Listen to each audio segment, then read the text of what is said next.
Bonjour frères et sœurs de la fraternité à l'heure de Dieu. Je suis très heureux d'être avec vous pour notre nouvelle saison 2024-2025. J'espère que vous avez passé un bel été. En ce qui me concerne, mon épouse et moi, on a passé un très bel été. Il a fait très beau. On a fait beaucoup de camping, un beau voyage à Terre-Neuve, dont je vais vous reparler un petit peu plus tard dans la capsule. Mais juste avant de commencer, je tiens à vous dire que les capsules sont faites en toute simplicité, hein, sans aucune prétention, parce que vous savez que j'ai aucune connaissance en histoire religieuse, j'ai aucune formation en théologie non plus. Alors mes capsules sont faites pour justement partager avec vous, et c'est pour cette raison-là aussi que j'avais fondé la Fraternité à l'ère de Dieu. C'était pour vous partager la parole de Dieu chaque jour. Alors pour moi, c'est une question de partage, et non une question de connaissance. Alors on passe à notre petite capsule, la fête de l'Action de grâce. Eh bien, historiquement, la fête de l'Action de grâce, ça c'est arrivé avec les premiers colons d'Angleterre, ici en Amérique du Nord. Et puis les débuts de la colonisation ont été vraiment très difficiles. La moitié des colons sont décédés du scorbut, qui est une maladie qui était très répandue à cette époque-là.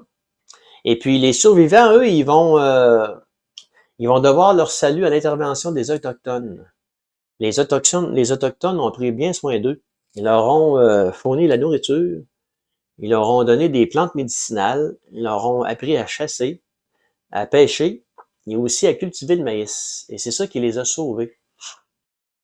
Alors, afin de célébrer la première récolte de l'automne de 1621, le gouverneur décréta 3 jours d'action de grâce. Alors, les colons, ils vont inviter les chefs autochtones et 90 de leurs hommes à venir prendre un repas en guise de remerciement pour leur aide. Alors, il va y avoir un gros festin. Et à ce moment-là, on va servir de la dinde, mais aussi du pigeon. Ça, j'ai trouvé ça drôle parce que je savais pas qu'à cette époque-là, on mangeait des pigeons. Influencé par le Thanksgiving américain, hein, le 31 janvier 1957, le Parlement du Canada fixe le deuxième lundi d'octobre comme une journée pour rendre grâce au Dieu Tout-Puissant pour les bienfaits dont jouissent les Canadiens. Alors, c'est en 1957 que on a commencé ici à fêter l'Action de grâce. Alors, on va passer au deuxième volet, si vous voulez bien, de la petite capsule. Ça va assez vite, c'est rapide. L'Action de grâce, ben, qu'est-ce que c'est? Ben, l'Action de grâce, ça permet de remercier Dieu pour tous ses bienfaits. C'est aussi simple que ça. Au-delà d'une sainte prière, l'Action de grâce est aussi une conversion du cœur pour le chrétien qui peut, à travers elle, connaître une joie profonde. Et ça, je l'expérimente très souvent, mes chers amis, parce que à chaque fois que je fais action de grâce à Dieu, je ressens vraiment quelque chose qui monte dans mon cœur, une joie. C'est vrai, on ressent vraiment une joie profonde quand on est reconnaissant. C'est comme quand on reçoit un beau cadeau, on est super content, on remercie la personne, ben on ressent vraiment la joie dans notre cœur. Ben c'est la même chose quand on fait action de grâce pour le Seigneur. Enseigné au long de la Bible, cette posture de gratitude est aussi reconnaissance face au nom de Dieu, et on dit qu'il est un chemin de sainteté. Alors, on va devenir des saints en pratiquant l'action de grâce. C'est le fun.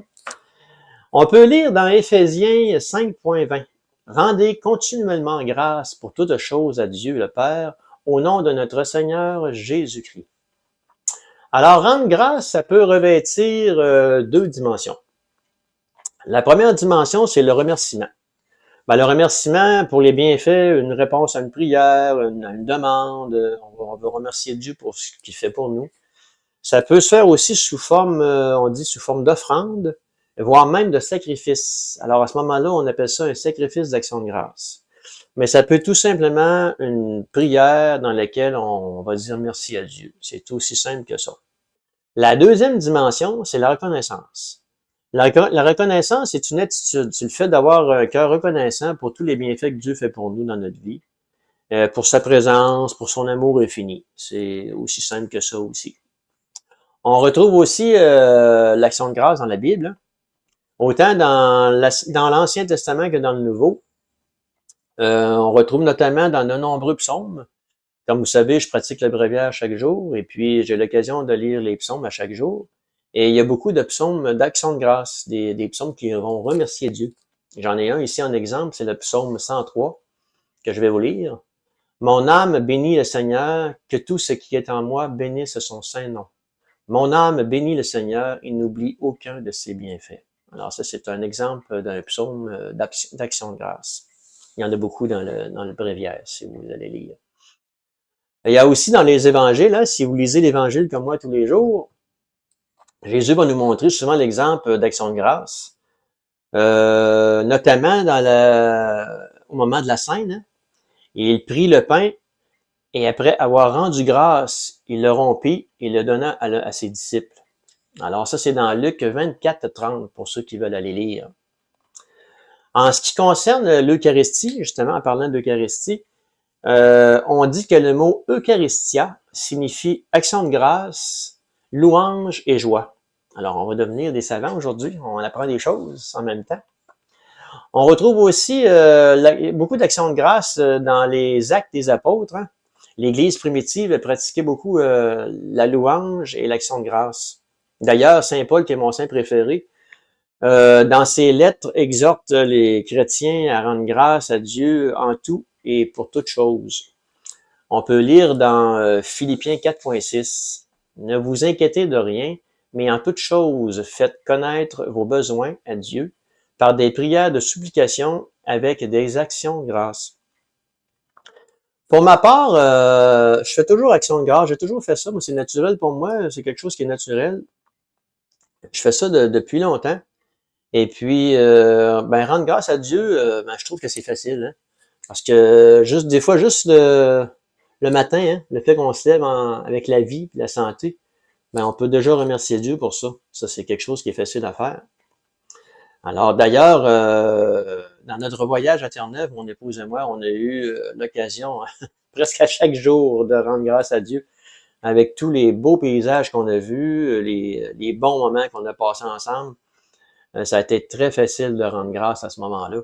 En plus, on a eu l'occasion de rencontrer un couple de l'île de Vancouver avec qui on a partagé vraiment sur l'amour de Dieu. C'était des protestants. Et puis, on a passé 24 heures avec eux. Et il y a eu vraiment une connexion qui s'est faite entre nous quatre. Là. On a vraiment eu un beau partage malgré l'obstacle de la langue. Eux autres parlaient anglais. On s'est débrouillé quand même. Ma femme parle bien anglais, alors on a pu se débrouiller aussi. Alors, on a passé de très beaux moments ensemble. Alors, moi, je vous invite à rendre grâce à Dieu, hein, vous aussi, pour tous ses bienfaits. Ça met fin à notre petite capsule pour aujourd'hui.